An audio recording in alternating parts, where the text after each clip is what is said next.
기도하겠습니다. 하나님, 주님의 말씀을 나눕니다. 이 시간 우리 함께 해주셔서 말씀이 우리 안에 들어와 등불이 되게 하시고 우리가 등을 든 사람이 될 수 있도록 이끌어 주옵소서. 주님의 말씀이 전쟁으로 닥쳐한 이 세상에 등불이 되기 원합니다. 주님의 말씀이 지금 일어나 있는 사람들에게 위로가, 평화가, 소망이 되기를 간절히 원합니다. 이 시간 우리와 함께하여 주옵소서. 예수 그리스도의 이름으로 기도드립니다. 아멘. 오늘 여러분들에게 하나님의 축복이 함께 하시기를 축원드립니다. 38년 동안 그리고 그 시간의 일부분을 함께 해주신 여러분들께 감사를 드립니다. 아까 이렇게 이제 운동도 하고 뱃속을 하며 소화하느라 고생했던 내 뱃속에게 감사합니다 하면서 생각을 해보니까 저는 감사할 장기가 하나 부족하잖아요. 쓸개가 없는 거예요. 그래서 갑자기 그 생각이 들었습니다. 고생만 하고 떠나간 내 쓸개에게도 정말 미안하고 감사한 마음이 들었습니다. 그죠? 사실 우리 교회도 그런 분들이 있잖아요. 우리 교회도 여기서 열심히 섬기다가 떠난 분들이 있고요. 물론 떠나가셔서 원망도 하는 분들도 있고, 교회에 대해서 떠나가셔서 아쉬운 분들도 있겠지만 그 모두도 여전히 우리에게는 감사할 사람들이고, 머물다 떠난 사람조차도 그분들 덕분에 우리는 이곳에 있는 거겠죠. 그 감사한 마음으로 한 주간을 보냈으면 하는 바람입니다. 사순절의 묵상에 나왔던 한 그림이기도 합니다. 38년에 우리의 시간을 이렇게 하나하나 되돌아봅니다. 그 시간은 행복했던 시간도 있을 것이고 힘들고 어려웠던 기간도 있을 것입니다. 아마도 돌아보면 불과 몇 년 전이 가장 힘들었던 기억으로 떠오를 때도 많이 있을 것이고요. 종종 우리는 신앙의 생활을 생각할 때 이런 생각을 하곤 합니다. 하나님과 함께하는 생활은, 그 기간은 행복하고 즐거울 거야. 사실 나는 행복하고 기쁘기 위해서 나는 신앙생활을 해, 그렇게 교회 생활을 해라고 생각하는 분들도 있습니다. 근데 조금만 더 깊이 생각해 보면은 신앙에는 여러 가지 다른 이면들이 있습니다. 제가 사순절 묵상으로 드린 그림입니다. 이 그림은 어떤 부분은 칼라로 되어 있고요, 어떤 부분은 그저 흑백에 선들만 들어가 있습니다. 그리고 예수님이 십자가에 매달려 있고 나무가 세워져 있죠. 그 피가 흘러서 나무 뿌리로 떨어지는 것처럼 보여지기도 하고요, 그 뿌리가 가지에서 뿌리로 거꾸로 가는 것처럼 보이기도 합니다. 조금씩 세상을 주님의 색깔로 물들이는 것처럼 보이기도 하고요, 여러 가지가 저 그림 안에 표현되어 있습니다. 신앙생활은 사실 점점점 우리가 하나님의 색깔로 물들어가는 시간입니다. 예전에 우리는 그저 흑백의 성과 같은 시간을 살아갑니다. 내 뜻대로 내가 옳다고 생각하는 것, 내가 잘못됐다고 생각하는 것, 흑과 백을 나누는 삶을 살아갑니다. 나에게 이익이 되는 것, 나에게 이익이 되지 않는 것, 내가 기준이 돼서 나누는 삶을 살아가고, 그리고 내가 보기에 좋은 걸 따라서 그게 행복이고 기쁨인 줄 알고 살아갑니다. 하지만 신앙생활을 하나하나 해나갈수록 우리는 다채로운 색깔로, 하나님의 색깔로 조금씩 물들어 갑니다. 하나님이 슬퍼하는 걸 슬퍼하고요, 하나님이 기뻐하는 걸 기뻐합니다. 예수님이 늘 언제나 기쁘고 늘 언제나 행복하게 지내지 않습니다. 하나님은 인간을 보며 가슴 아파하고 애통해하기도 합니다. 누군가의 눈물에 같이 눈물 흘리고 괴로워하기도 합니다. 예수님 또한 그러하죠. 예수님 또한 누군가의 슬픔에 가슴 아파하고, 그리고 누군가의 배부름에 같이 웃고 기뻐합니다. 신앙생활은 행복하고 즐겁고 기쁜 시간을 누리기 위해서 하는 게 아니라 하나님의 그 찬란한 색깔에 물들기 위함입니다. 나만 알았던 흑백의 기준이 흩어지고요, 하나님의 색깔로 물들기 시작합니다. 내가 나로 인해 기뻐하는 게 아니라 내 이웃의 누군가를 위해서 기뻐하고 슬퍼하게 됩니다. 내 교회 지체에 함께 다니는 내 옆에 있는 권사, 내 옆에 있는 집사님, 내 옆에 있는 주일학교 학생들을 보면서 기뻐하고 슬퍼하고 눈물을 흘리게 됩니다. 나밖에 모르던 흑백의 세상이 점점 하나님의 색깔로 물들어 가는 거죠. 더 나아가서 하나님이 세상을 바라보며 느꼈던 기쁨과 슬픔이 나에게 다가오게 됩니다. 지난 토요일 날 이란이 폭격을 가하고 미국이 또다시 전쟁을 시작했다는 말에 가슴이 덜컥 주저앉았습니다. 그 전쟁으로 인해 죽어갈 수많은 사람들 때문에 가슴 아프고 눈물을 흘리기도 합니다. 초등학교를 폭격해서 150명이 넘는 사상자가 발생을 하고 아이들이 죽어가는 거에 가슴 아파합니다. 그게 제가 잘나서나 내가 무슨 인류애가 넘쳐서가 아닙니다. 어느 순간 우리가 하나님의 색깔로 물들어가다 보니 하나님의 마음이 내 마음이 된 까닭이기도 하게 되는 거겠죠. 우리는 그렇게 조금씩 하나님의 색깔로 물들어가며 신앙생활이 깊어집니다. 온전히 슬퍼하고 온전히 기뻐하고 온전히 아파하고 눈물을 흘릴 수 있는 사람, 그 찬란한 하나님의 색깔로 물들어가는 것이 바로 우리의 신앙생활이 됩니다. 우리 교회가 38년의 그 시간은 바로 그렇게 한 해 한 해 하나님의 색깔로 물들어가는 시간이었습니다. 여러분의 색깔은 뭘로 물들어 있습니까? 여전히 나를 기준으로 흑백으로 나눠져 있는 세상에 살고 계십니까? 아니면 하나님의 세상으로 물들어 가고 계십니까? 신앙생활 하다 보면, 교회생활 하다 보면 힘들고 어려울 때가 있고 넘어지고 쓰러질 때도 참 많이 있습니다. 그런데 우리는 버팁니다. 헌신하고 내려놓고 봉사하고 섬기기 위해서요. 그리고 종종 그 본문을 사용하기 위해서 오늘의 본문을 이야기하고 나누기도 합니다. 목사님 이 본문을 가져오셨구나라고 이야기하며 그런 생각을 하죠. 드디어 목사님께서 우리에게 더 많은 헌신과 저 그 남편 여인 여성만큼 많은 걸 바치라고 요구하는구나. 우리가 이제 더 많은 헌신과 돌봄으로 해야 되겠구나. 우리가 많은 걸 내려놔야 되겠구나라고, 이 본문으로 그런 설교를 하겠구나라고 생각을 할 수도 있습니다만, 오늘은 다른 이야기를 좀 하려고 합니다. 과연 예수님은 이 남편 여인 여성이 드렸던 두 렙돈을 기쁘고 즐거운 마음으로 바라보고 계셨을까요? 저는 오늘 성경 본문을 쭉 처음부터 끝까지 읽어드렸습니다. 그 본문을 보면서 고개를 갸우뚱한 부분이 있지 않으신가요? 그 본문을 가만히 바라보니 뭔가 좀 두 렙돈의 이야기가 다르게 느껴지진 않나요? 예수님은 남편 여인 그 여성이 드린 두 렙돈에 관해서 칭찬도 하지 않고 거기에 관해서 옳다고 하지도 않고 아무 말도 하지 않으십니다. 자신의 발을 닦아줬던 여인에게는 끝까지 그것이 다 세상에 널려질 거라고 이야기하고, 우물가를 찾아온 사마리아 여성에게는 진리가 함께할 거라고 이야기했지만 유독 남편 여인 이 여성에게는 특별한 말을 하지 않으십니다. 무엇을 바라고 무엇을 원하셨던 걸까요? 성경을 좀 길게 봅시다.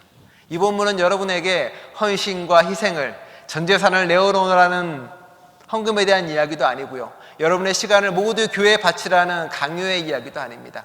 지금도 별로 안 바치고 있으니 더 내어놓으라고 하는 이야기도 아니고요, 전혀 다른 이야기를 우리에게 전해주고 있습니다. 마가복음 이야기 앞에 뭐라고 이야기합니까? 오늘 본문 보면 이렇게 이야기하죠.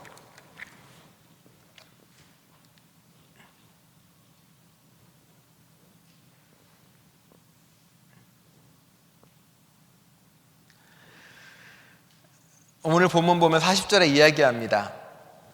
또 회당에서 귀빈석에 앉는 것과 잔치집에 으뜸가는 자리에 기대 앉는 것입니다. 율법학자를 비판하면서 이렇게 이야기합니다. 그들은 남편 여인 여자들의 집 재산을 집어삼키고 라고 이야기합니다.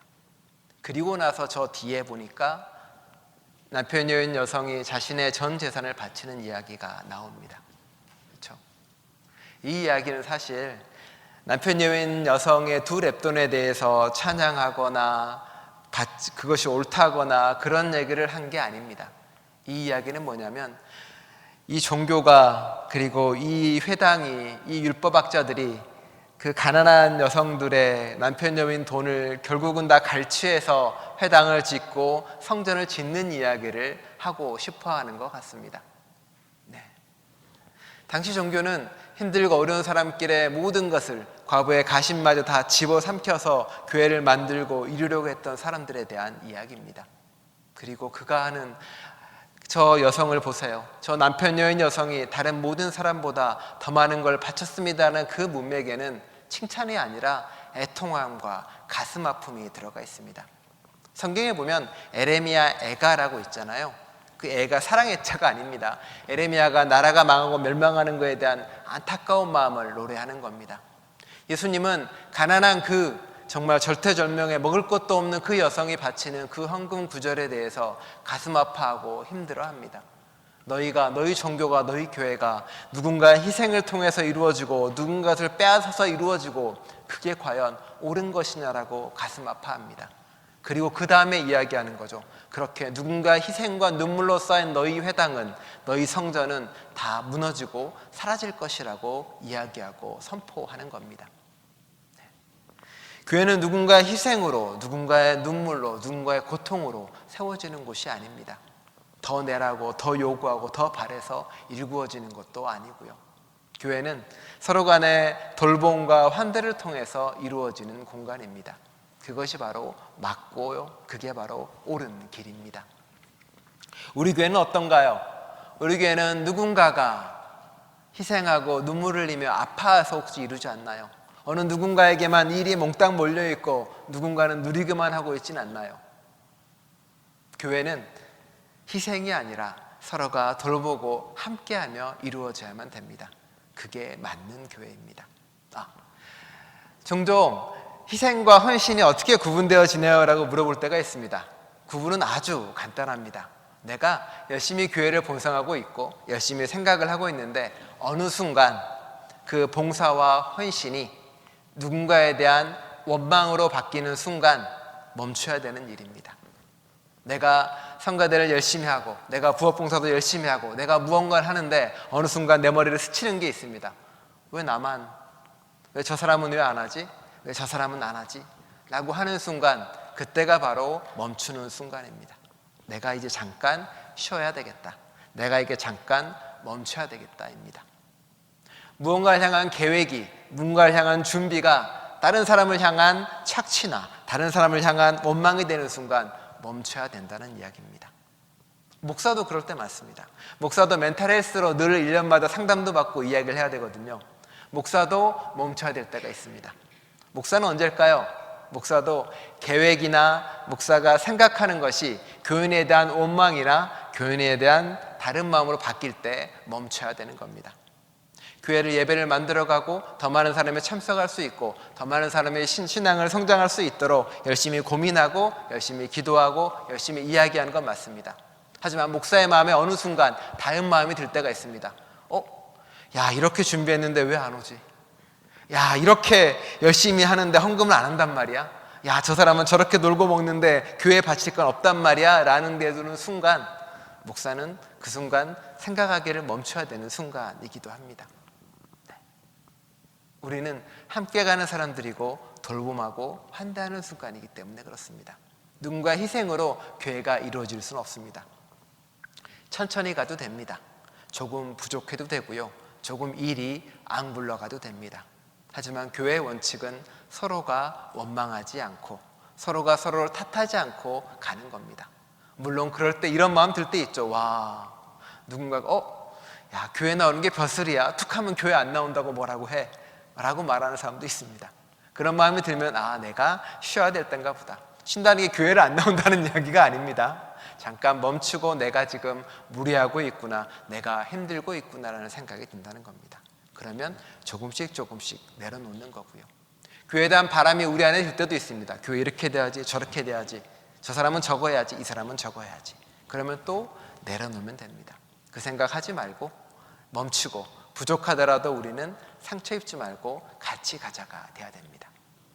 교회를 떠난 사람들 중에 이런저런 설문조사를 한 결과가 있습니다. 젊은 사람들이 교회를 떠나는 것 중에 또 다른 하나는 이 이유입니다.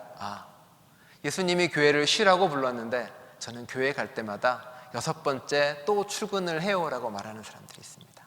교회 와서 쉼이 아니라 끊임없는 일을 하고 일을 하다 보니 교회에서 하나님 만나지를 못해요 라고 떠나는 사람도 있고요. 우리 교회는 앞으로 많은 그 발걸음들이 서로에게 더 많은 걸 요구하고 더 많은 걸 요청하고 더 많은 걸 바라지 않는 교회가 되기를 바랍니다. 저도 여러분에게 헌금 더 많이 하라고 강요하거나 더 많은 시간을 교회 봉사하러 요청하거나 그럴 생각은 없습니다. 그저 서로가 조금 더 돌보고 서로가 조금 더 환대해 나가면서 서로가 하나님의 색깔로 물들었으면 좋겠습니다. 그게 우리 교회가 앞으로 걸어갈 길이겠죠. 또 생각해 주십시오.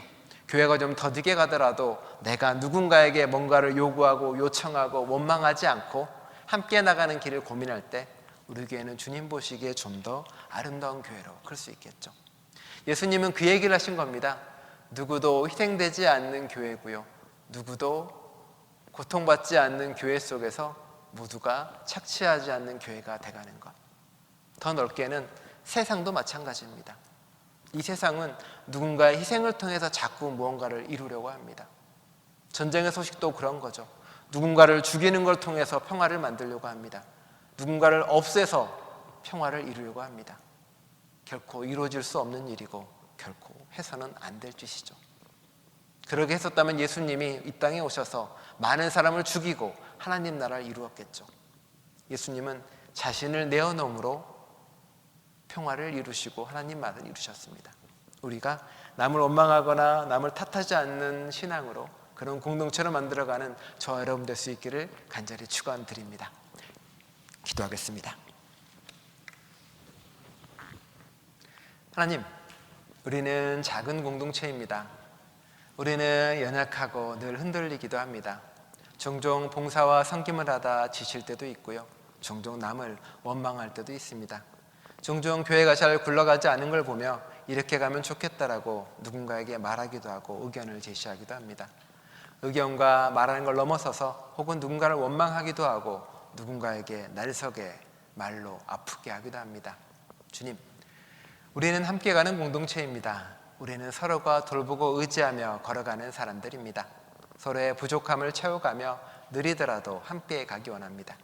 상처 주거나 원망하거나 아파하지 않으면서 그렇게 가는 공동체 될 수 있도록 우리와 함께하여 주옵소서.